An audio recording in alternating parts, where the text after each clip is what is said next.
All right. Okay, let's go to our next story. You know, there appears to have been an unholy secrecy about the pay package of members of the National Assembly, 469 of them. Broken down, we have 109 senators and 360 members of the House of Representatives. Now, a member of the Red Chamber representing Abia North, Senator Orji Uzor Kalu, has a figure to what he earns on a monthly basis. The former Senate Chief Whip reveals that he earns 14 million naira monthly. When prodded further, the politician argued that the pay is not enough. His argument is that he needs to buy petrol to travel to his constituency, pay his constituency staffers, and maintain the office. At a time when a national minimum wage remains a thorny issue, one is tongue-tied.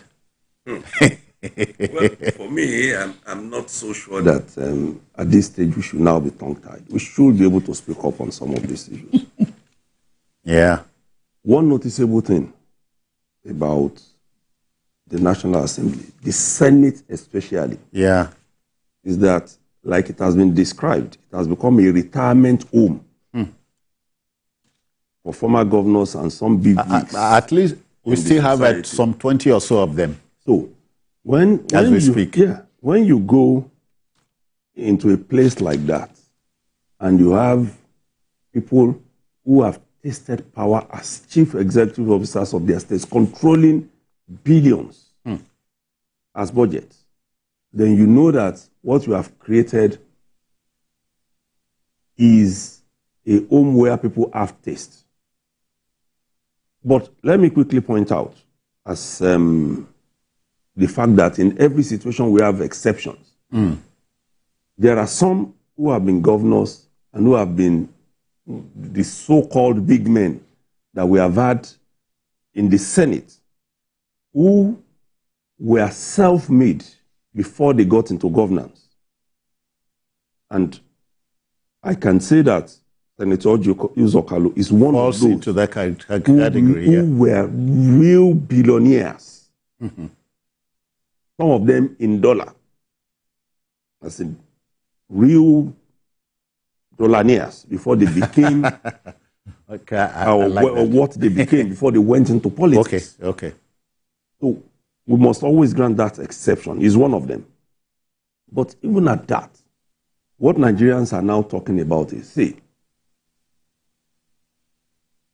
this money that you people in the National Assembly earn, it can do a lot of good to the country. And that, for me, is not even the 14 million. Because like Kalu pointed out... Please, I hope I'm not taking it off your mouth. It's also what they earn by way of retirement benefits. Not just... that is inclusive, but other things that come their way. Okay.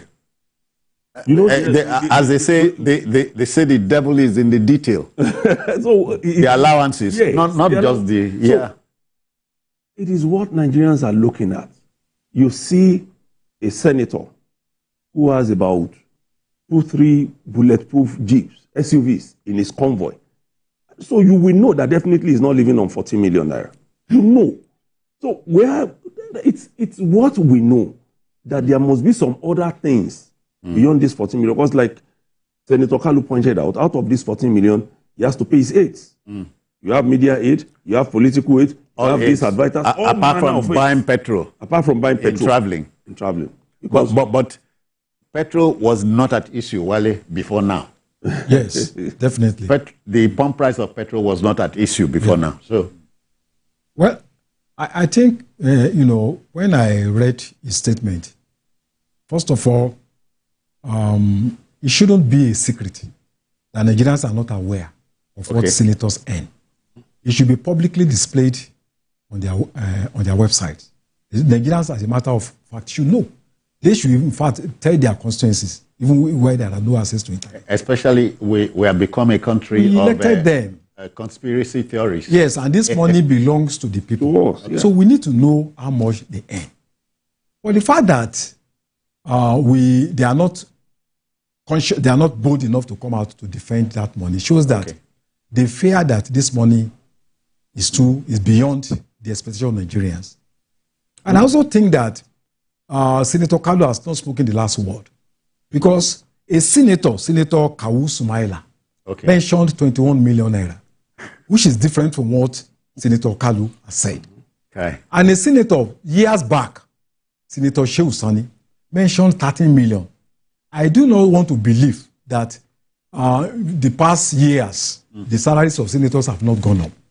So you could say that, when we are talking about this, what our people take, it raises a lot of questions about you having parents that tell you that, look, you can afford to eat only once in a day. There is no money. But this same father keep on buying, going to hotels, carrying the women, eating, buying wine, traveling abroad, and keeps on to tell you that, look, there is no money, the economy is down. If you put these figures together, if senators, let us even work by the figure of Senator Kalu, if he gets 40 million naira in a month, that gives us about 1.5 billion for all the 109 senators in a month, 1.5 billion naira. And in a year, that gives you 18 billion naira. Right. And we are not talking about cars. A sizable chunk. Yes, that can build roads, that can build railways, that can transform a country, from stupor to greatness. No, but this is not saying that our lawmakers should not live, in appreciable. Yes, of course, they need comfort. We are just looking at the impact of their current. If you are talking about the cars, we are talking about 160 million naira for each of them. That's about 17 billion naira. We should be alone. Yes. That money is enough to set up a factory that will produce the same vehicles that they are riding. So, we appreciate the work they do. Considering that we had them before. Yes. But when you are talking about the dignity of labor, we also have medical doctors that work 24 hours. We have professors. We have aeronautic engineers. We have journalists who hardly sleep. And all we are doing is to help the country to develop. So whatever our salary, the salaries of senators, we don't begrudge them, but it should be located within the context of the economy. Yeah. Can Nigeria afford to pay, given the kind of crisis that the country is going through? Okay, just a minute. Dotun, but do you know that the wages of senators and members of the House of Reps are not fixed? They are fixed by the RMF. Yes. So Revenue Mobilization and Allocation Commission. So it is fixed. It's there. That's where the 40 million came from. Because if you go there and you look at what they're entitled to and you sum it up, you get about 40 million. So, but again, I talked about conspiracy theorists. Many of them watching me are also formulating conspiracies. So 14 million, is it a take-home, not inclusive of allowances? You will see some there, because there are some that are paid once in a year. Wardrobe, furniture, like that. Those ones are there. Newspaper. Those ones are there. Paper allowances and they go up more. Yeah, okay. They go up more. Collectively. This 14 million.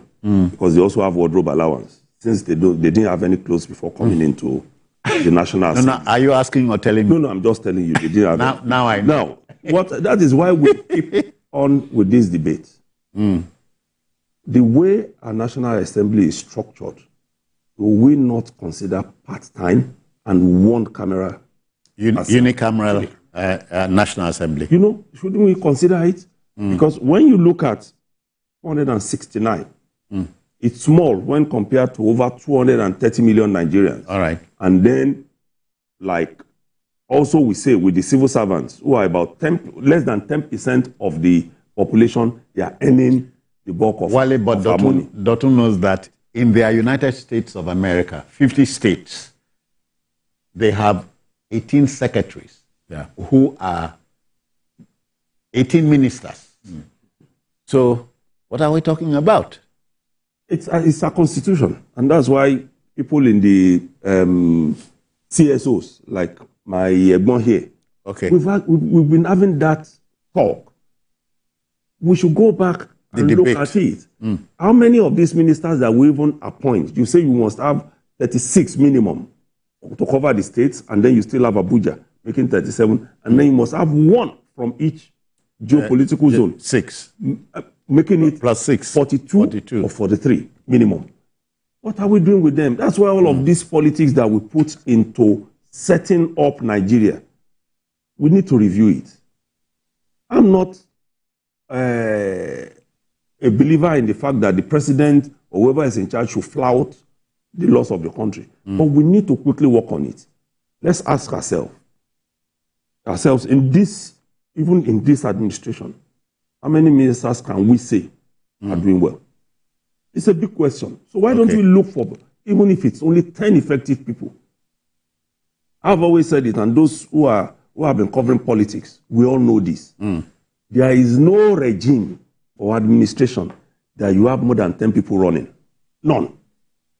Whether at the state level or at the federal level. In Nigeria especially, only about 10 people, less than 10 people run it. You can only have maybe 5 to 7 in most cases, maximum. So what are we doing with this figure? Okay. Too big.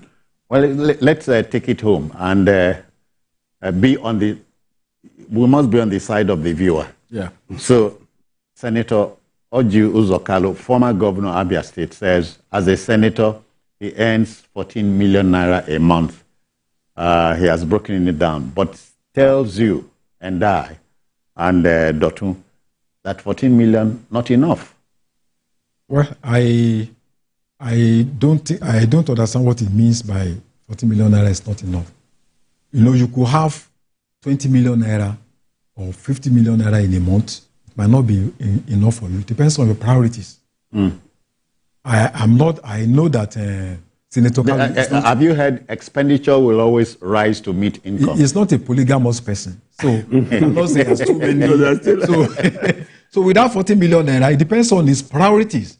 Okay. You know, if he decides that each time he travels, he needs chartered planes. Each time he travels, he needs about 10 if he does one chartered plane, the money security vehicles, then that 40 million naira will never be enough.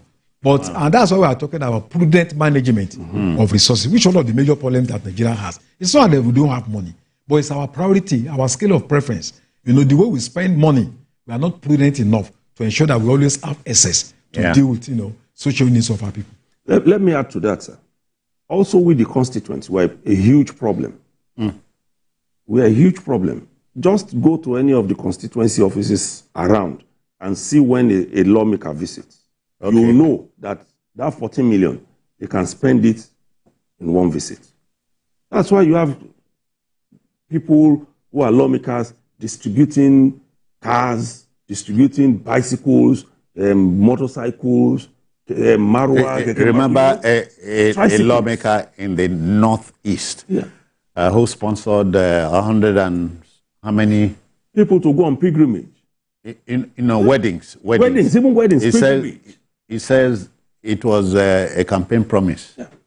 So when you have things like that, people who are requesting for mundane things like I want to go on pilgrimage, then you are already creating a problem. When you have people coming to their senators to demand for money for school for children, when we have nail fund, you're already creating a problem.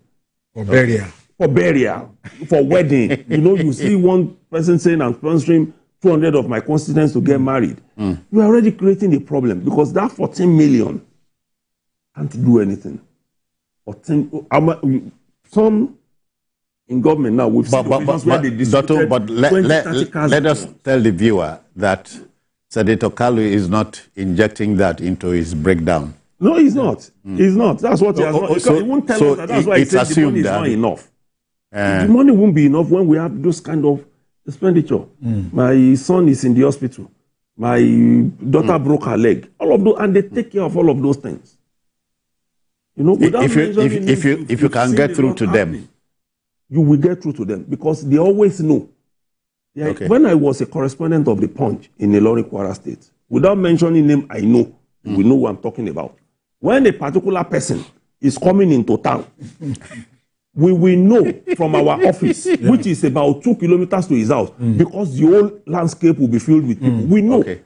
So all you just need to do is, maybe you intended as a reporter to sneak out of town that weekend. Your brain must tell you, this man is coming, so there must be news. I've created a system that gives the impression that individuals represent the state. The state. So we are building strong individuals and, weakening the state. Yeah, weakening institutions. Yes. All right. Constituency allowances? That's a lot. 200 million naira, 100 million naira, that you cannot even determine the due process of giving contracts. Because the contract to anybody you like, no transparency, no feedback, to the people. So we need to run a transparent system for our future, for the security of the system. All right.